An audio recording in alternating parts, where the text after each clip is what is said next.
Hello, lovely friends. Welcome back to Owiswe's Kitchen. I'm so excited to have you here today because we'll be making okra stew inspired by sweet Adjeley.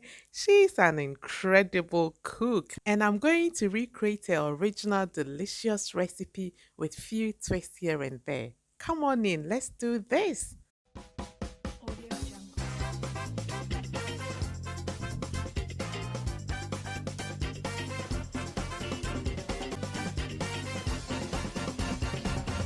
I have some cow foot here and some beef stripe, which I've cut into strips. And these are my dry snails, which I have soaked in water because it is quite tough. And in a while, I'm going to show you how I clean it to get rid of all that tiny broken shells that are hidden in places. The crab is washed, cut into two, and as you can see, the inside has also been thoroughly cleaned. This is goat meat. It has been washed and diced, and I also have some dry fish here. To begin, I will parboil my cow foot and the beef stripe together with the snail. But before then, let me just get rid of all these impurities that are hidden in these corners. I don't want to be cracking onto some hard shell. So now that it has been removed, I'll add it to it, and to speed things up, I'm just going to add hot water to bring it to a boil. Next, we will be seasoning our goat meat. And this right here, friends, is my ultimate herbs and spice blend. It's incredible. I am obsessed with this.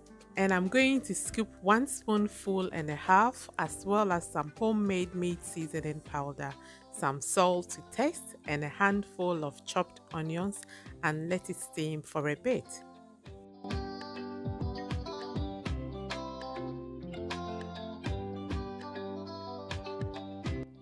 It's been steaming for about 2 minutes now, so I will add enough water to it and bring it to a boil.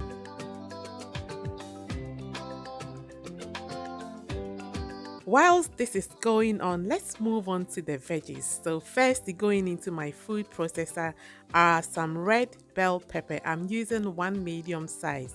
I'm going to just roughly chop them and throw them into the blender. Next, I've just added some 2 scotch bonnets, and over here it's just me slicing up my fresh tomatoes into 4 and adding it onto the blender.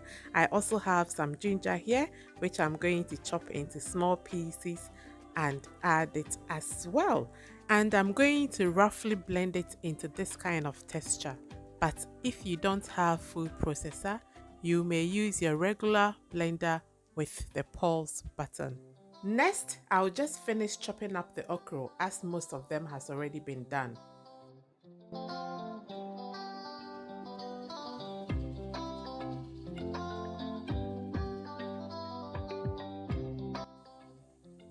That's done, so I'll just go and check how the meat is doing. It is half cooked and it's a perfect time to add the rest of our parboiled meat.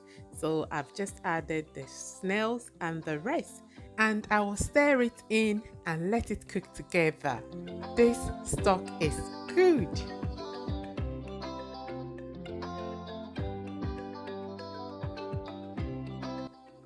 Back to the okra, I'm going to add just a little bit of water because I want my okra stew quite thick, and with that I'll add a little bit of baking soda as I don't want it to drool too much. I'll stir it in, then I will add 2 handfuls of chopped spinach to it, then give it a good stir before I add the rest of my ingredients to it.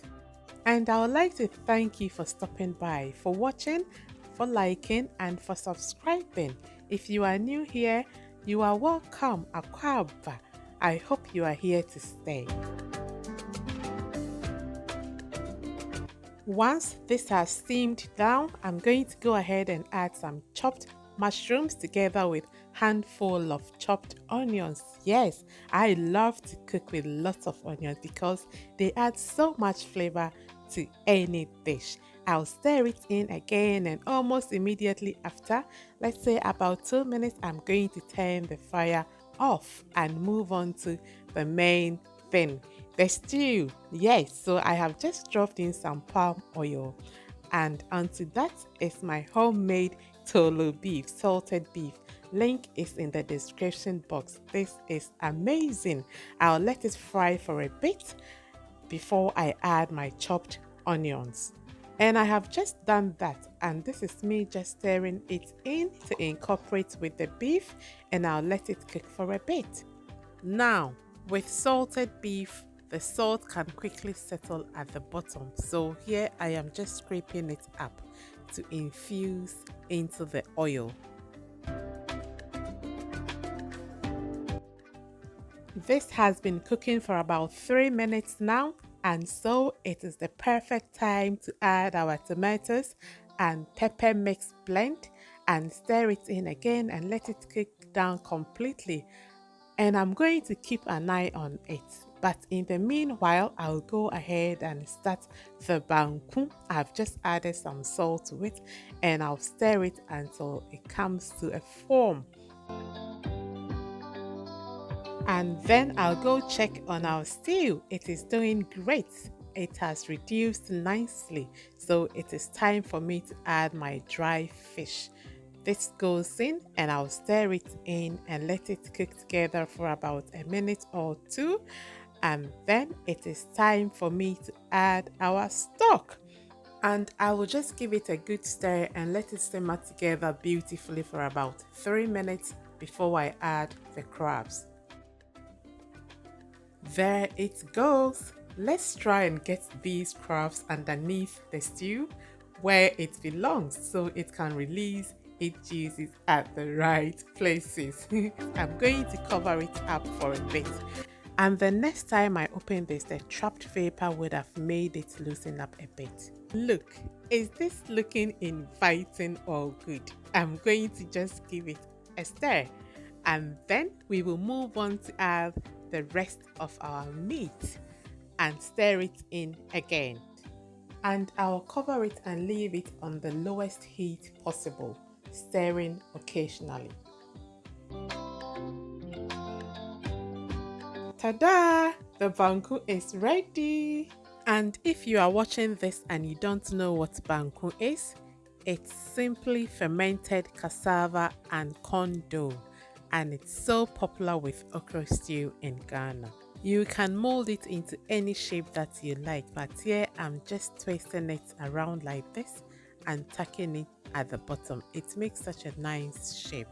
Now that the banku has been done, I'm going to go back and check on the stew, which has been simmering on a very low heat until now.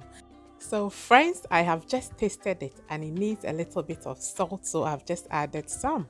And now I'll give it a final stir before we add the okra. Beautiful. I'm just going to go ahead and combine the stew and the okra by mixing it in very well. It tastes so delicious. So I present to you Sweet Adjeley's recreated okra stew. It's just fantastic. Thank you so much for the recipe. Oh, how I wish you could have a taste of this. It is simply delicious, and I hope you do try this recipe. And as always, thank you for watching, and I hope to see you in my next video.